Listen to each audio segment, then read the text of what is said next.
गायत्री महामंत्र।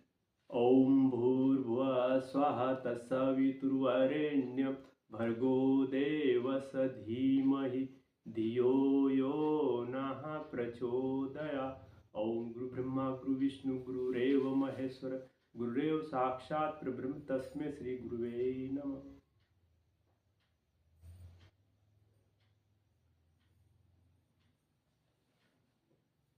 गायत्री का भावनात्मक एवं वैज्ञानिक महत्व।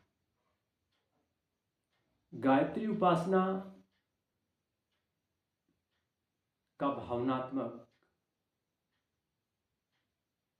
और वैज्ञानिक महत्व। उपासना के दो भाग, एक में भावनात्मक है तो दूसरे में वैज्ञानिक का। दोनों ही व्यक्ति को गायत्री उपासना की साधना से लाभ मिलना प्रारंभ होता है। गायत्री की उपासना करने वाले व्यक्ति को भावनात्मक क्षेत्र में प्रवेश करना होता है और भावनात्मक में आप अपने विचारणा, प्रज्ञा और सद्बुद्धि का परिष्कार परमार्जन करना होता है। इसके बिना व्यक्ति का सुख, शांति और संतोष, आनंद की संभावना नहीं बनती।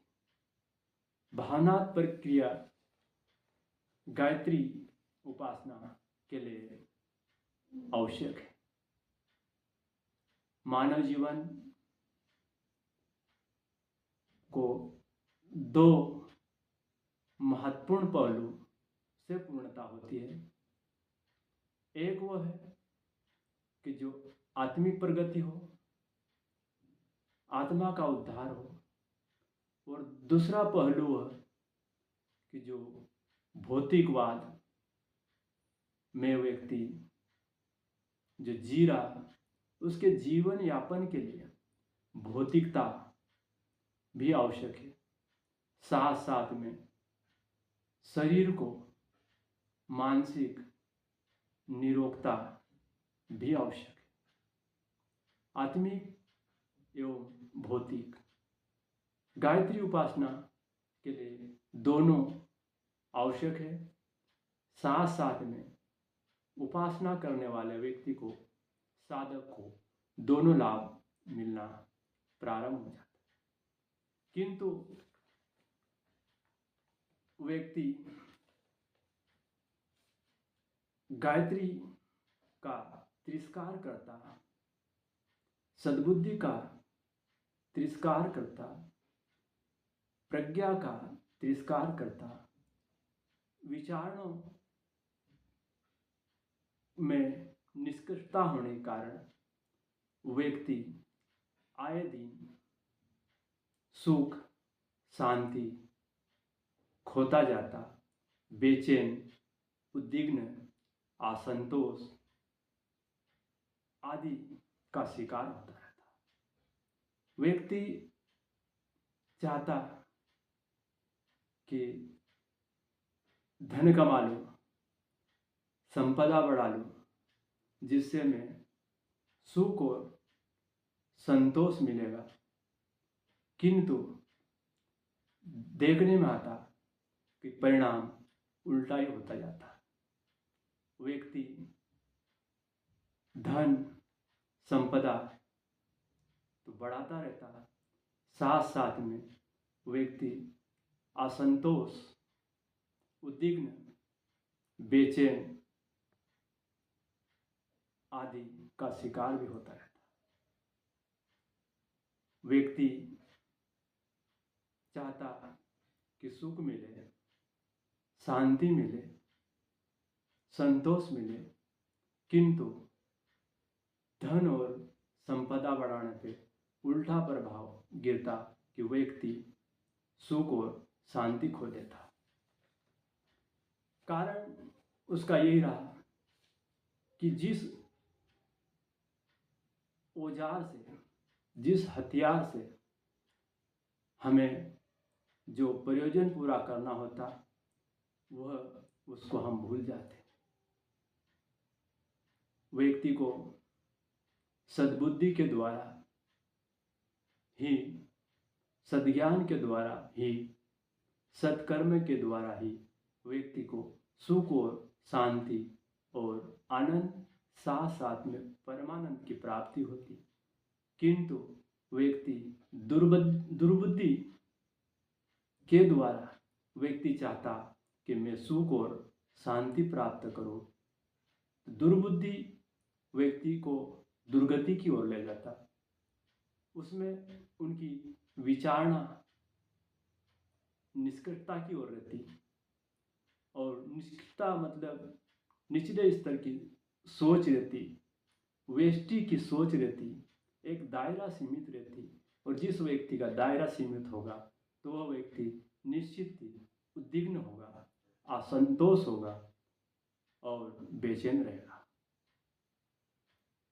व्यक्ति को सद्बुद्धि को छोड़ देता व्यक्ति, और दुर्बुद्धि के माध्यम से व्यक्ति कार्य करता रहता, और दुर्बुद्धि व्यक्ति को दुर्गति की ओर ले जाती। दुर्बुद्धि व्यक्ति को खोखला बनाती, हानि पहुंचाती, नुकसान पहुंचाती। किंतु सद्बुद्धि व्यक्ति को सन्मार्ग, संतोष, आनंद और परम गति को प्राप्त करती। सद्बुद्धि विचारणा और प्रज्ञा का परिष्कार की आवश्यकता पड़ती। व्यक्ति धन, संपदा, सुख और शांति के लिए कमाता, किंतु वह अपने सुख और शांति तो मिलती, साथ साथ में व्यक्ति अपने शरीर को शारीरिक और मानसिक बीमारी का घर बढ़ा लेता। ये जो गायत्री की उपासना करने वाले व्यक्ति को हर स्थिति में संतोष, आनंद और प्रफुल्लित रखता है। गुरुदेव ने गायत्री की साधना के प्रथम पक्ष में भावनात्मक प्रक्रिया में विचारणा को, भावनाओं को उत्कृष्टता की ओर ले जाना रहता, प्रज्ञा और सद्बुद्धि की ओर प्रेरित करना रहता।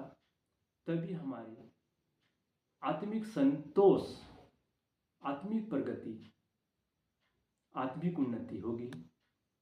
ये हुआ भावनात्मक पक्ष। और दूसरा पक्ष हमारा भौतिक पक्ष, वैज्ञानिक पक्ष। वैज्ञानिक पक्ष में व्यक्ति अपने पुरुषार्थ से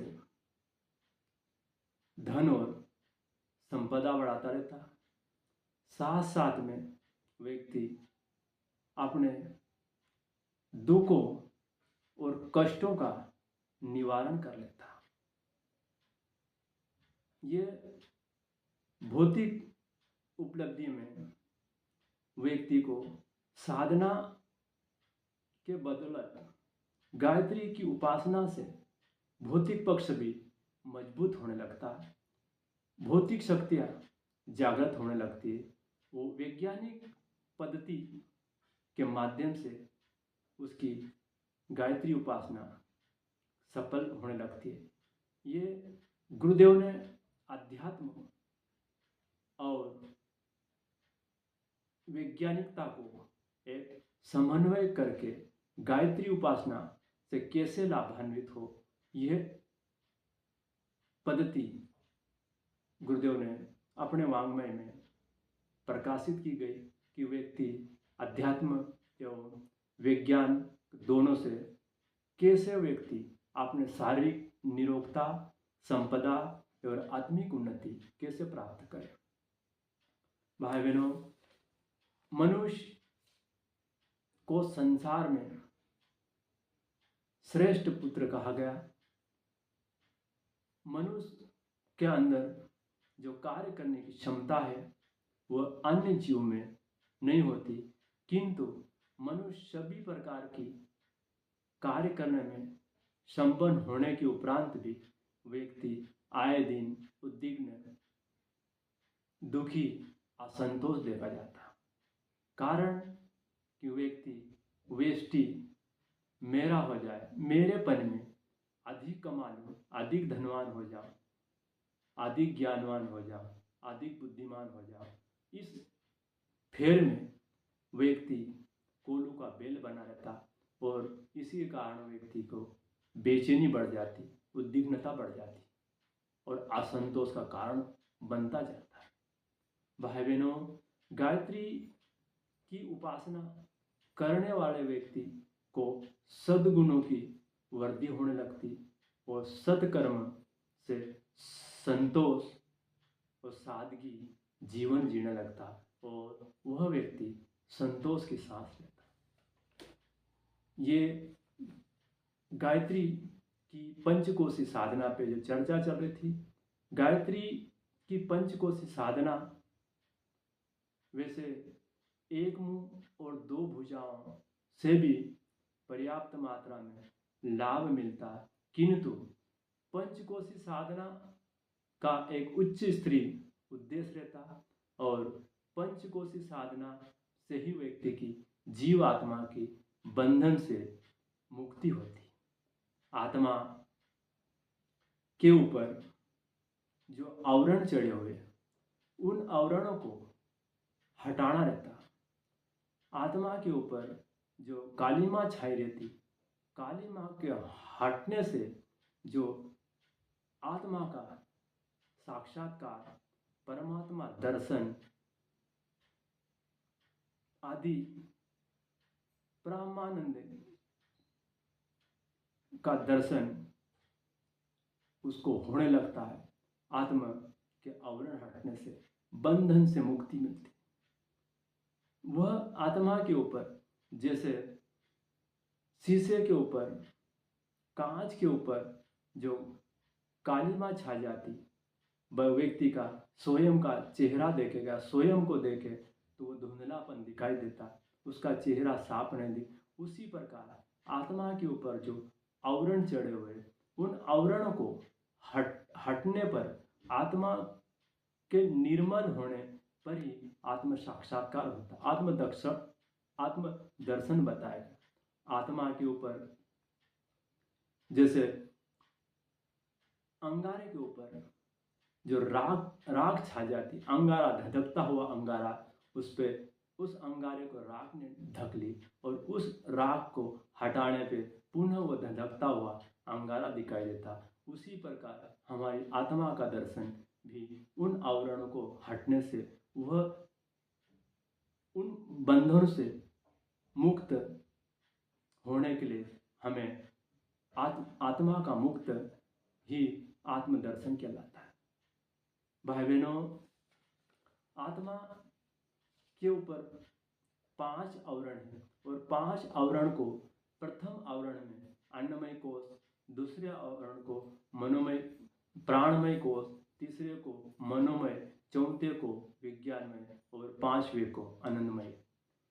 पहले में अन्नमय कोश जो प्रत्येक शरीर से दिखता और प्रत्येक शरीर जो दिखता उस शरीर की मृत्यु होने पर भी 5 शरीर में से अन्नमय शरीर की सूक्ष्मता कम हो जाती, किंतु अन्नमय शरीर भी बना हुआ रहता और 4 शरीर यथावत बने बता रहे, प्राणमय कोश, मनोमय कोश, विज्ञानमय और आनंदमय कोश।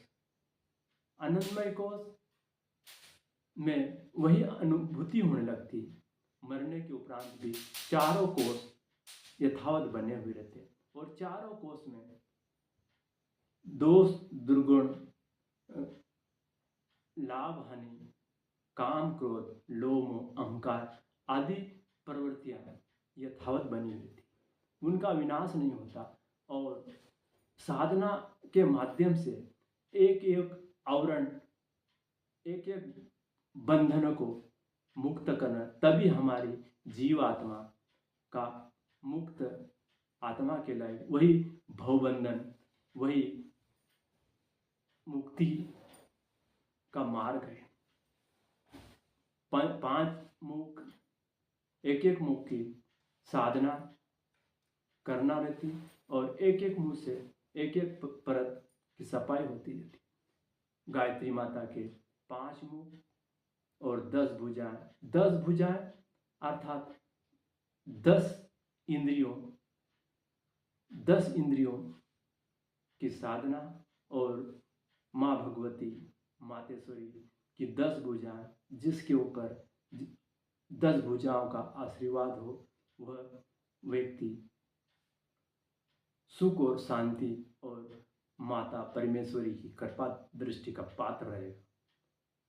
माँ भगवती की 5 भुजाओं में, 10 भुजा में 5 भौतिकी और 5 आत्मिकी, और 5 भुजाएं व्यक्ति को सुख और शांति, और 5 भुजाएं आत्मिक प्रगति की ओर ले जाती है। पंचकोशी साधना की जरूरत इसीलिए पड़ती कि व्यक्ति को अपनी जीव आत्मा का उद्धार करने के लिए हमको एक एक कोश की साधना करना है। और शांति शांति शांति।